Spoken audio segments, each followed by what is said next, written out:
ఇప్పుడు మీకు ఒక విషయం చెప్పబోతున్నా. అది బ్రెయిన్ క్లాట్ అంటారు కదా! దాని గురించి.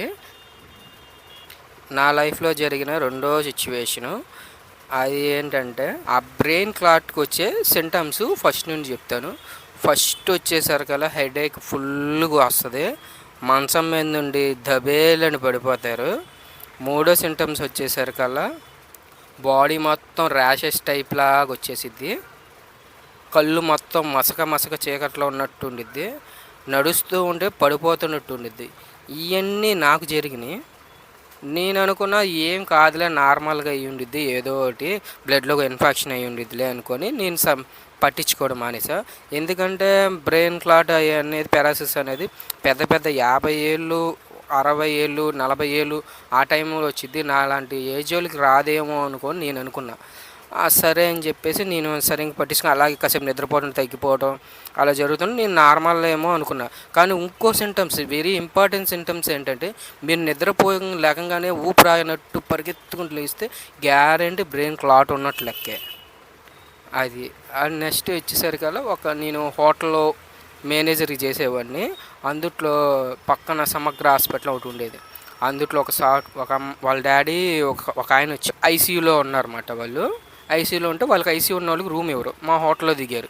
దిగితే వాళ్ళు వచ్చి చెప్పారన్నమాట. అంటే వాళ్ళ అమ్మాయి అంట నైట్ సాఫ్ట్వేరు ఒక 1 ఇయర్ పాటు ల్యాప్టాప్లో కొడతానే ఉండేదంట. 24 అంటే నైట్ డ్యూటీ మొత్తం. ఆ అమ్మాయికి ₹1,00,000 సార్ బెంగళూరులో మళ్ళీ డ్యూటీ వేశారంట. ఫస్ట్లో 1,00,000 వచ్చి 1,70,000 దాకా వచ్చేది. అయితే సంక్రాంతికి అని చెప్పి ఊరు వచ్చింది. వెంటనే పడిపోయిందంట. కళ్ళు తిరిగి పడిపోయి చూస్తే బ్రెయిన్ నరం కట్ అయిపోయింది. విజయవాడలోనే ఏదో హాస్పిటల్ తీసి నార్మల్ చేశారు. తర్వాత ఈ బెస్ట్ సర్జరీ చూస్తే గుంటూరులో ఒక ఆయన ఉన్నాడు. సమగ్ర హాస్పిటల్ చేశాడు. ఇప్పుడు వేరే హాస్పిటల్కి వెళ్ళాడు. ఆయన బ్రెయిన్ సర్జరీ చేస్తాడు. అయితే ఆయన దగ్గరికి వెళ్ళి తీసుకొచ్చా. ఆయన చెప్పాడు నాకు మొత్తం అంత స్టోరీ. అప్పుడు నేను చూసింది ఏంటంటే, ఆయన చూపించాడు నాకు మెటీరియల్. ఏం జరిగిద్దండి, బ్రెయిన్ స్కెల్ ఉండిద్ది కదా, ఆ స్కెల్ కట్ చేస్తారు. స్కల్ కట్ చేసి మళ్ళీ ఒక ఆర్టిఫిషియల్ ద్వారా మళ్ళీ స్కల్ టైపు నట్లు పెట్టి బోల్ట్లు పెట్టి బిగిస్తారంట. ఆ స్కల్ నాకు చూపించాడు. ఎంత అంటే 1,10,000 ఆర్టిఫిషియల్గా డిజైన్ చేసి పెట్టాము. ఆ అమ్మాయికి ప్లస్ ఏంటంటే సాఫ్ట్వేర్లో ఈ మెడికల్ ఇన్సూరెన్స్ ఉంది. దాని మూలన 20 లక్షలు అయిందంట ఆ అమ్మాయికి. మొత్తం సర్జరీకి వాటికి కలిపి అవన్నీ చూశాడు. నాకు ఏంటి ఈ పిల్లకి చూస్తుంది 24 ఏళ్ళు అలా ఉంటాయి, 24 ఏళ్ళు అలా ఉంటాయి, ఈ పిల్లకే నరం గట్టి అయింది, నాకు ఎక్కడో తేడా కొడుతుందని నేను అప్పుడు యూట్యూబ్ కొంచెం చూస్తూ ఉంటాను. కానీ బుక్ నాలెడ్జ్ ప్రకారం చూసుకుంటే యూట్యూబ్ ఈజ్ వెరీ గుడ్. ఎందుకంటే మనకు తెలియని కూడా తెలుస్తాయి కదా. నేను అప్పుడు యూట్యూబ్లోకి వెళ్ళి సెర్చ్ చేశా, బ్రెయిన్కి సంబంధించిన క్లాట్ ఏంటి అని చెప్పేసి సెర్చ్ చేస్తే కొన్ని సింటమ్స్ నాకు అలా కనబడ్డాయి. తేడా ఏంట సేమ్ అలాగే ఉంది కదా, నేను నడుస్తుంది తూలొస్తున్నట్టు అనిపిస్తుంది, పడిపోతున్నట్టు అనిపించగానే నాకు ఎక్కడో అనిపించి ఒకసారి చూద్దామని చెప్పేసి మళ్ళీ డిలీట్ చేసాం. మళ్ళీ ఎందుకులే అని చెప్పేసి ఆ టైంలో ఒకసారి మళ్ళీ ఒక అబ్బాయికి ఫిక్స్ టైప్ వచ్చిందని చెప్పేసి అన్నారు. ఏం పిల్లలకు కూడా వస్తుందంటే ఏదో ఉంది సంథింగ్ అని చెప్పేసి ఇక వెళ్ళి అప్పుడు గుంటూరు నీరజం, అక్కడే మా సమగ్ర హాస్పిటల్ ఎదురుగా సంకల్ప హాస్పిటల్ ఉంది, నీరజం మేడం గుంటూరులో ఉండిద్ది. ఆమె దగ్గరికి వెళ్ళి చెప్పాను. ఫస్ట్ ఓపీ తీసుకున్నాను.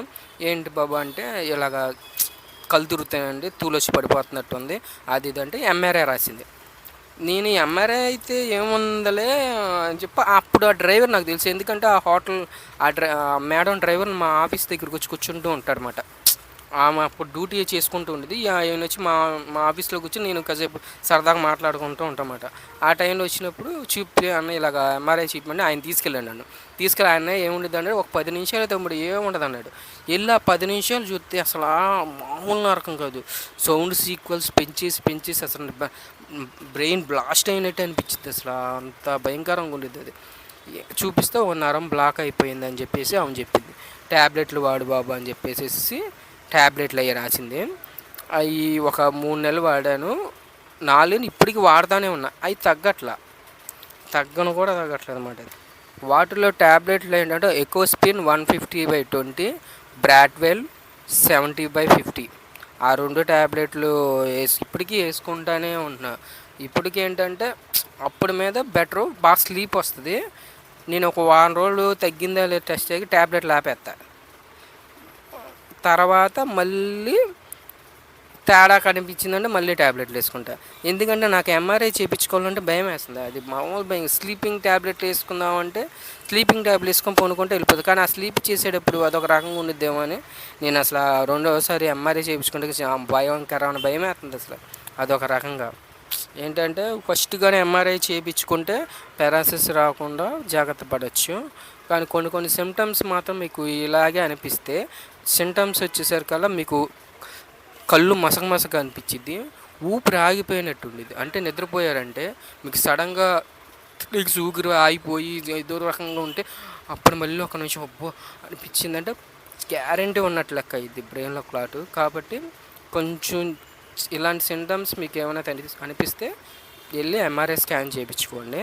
ఎందుకంటే బుక్ చదువుకున్న వాడికి తెలిస్తే కొంచెం నాలెడ్జ్, అనుభవం మీద చెప్తే అదొక నాలెడ్జ్. కాబట్టి కొంచెం జాగ్రత్తగా ఉండి ఏమైనా సింటమ్స్ ఏమైనా ఉన్నాయంటే నాకు తెలిసి నేను అనుకుని చాలామందికి బ్రెయిన్ క్లాట్లు ఉంటున్నాయి. అదేంటో నాకు అర్థం కావట్లా.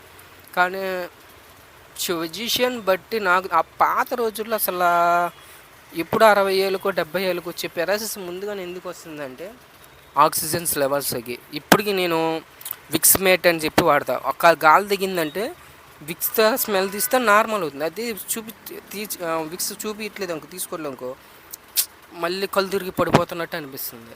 కానీ అప్పుడు నాకు తెలిసింది ఏంటంటే ఈ టవర్స్, సిగ్నల్ టవర్స్ అలా ఉన్నాయి చూసావా, అవి రేడియేషన్ మూలన గాలిని ఆపుతున్నాయి.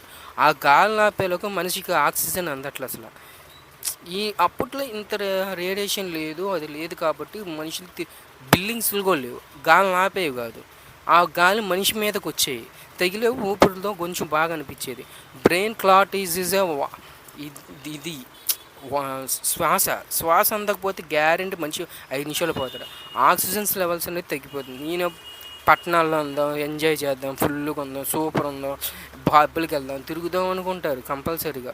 కానీ ఏంటంటే పల్లెటూరులో ఉంటే ఆ గాలి వచ్చే ఫీల్డ్ వేరు, రోగాలు వచ్చి పడిపోవడం వేరు, ప్రశాంతంగా పనుకోవడం, ఇంట్లో ఉండి పనుకోవడం వేరు.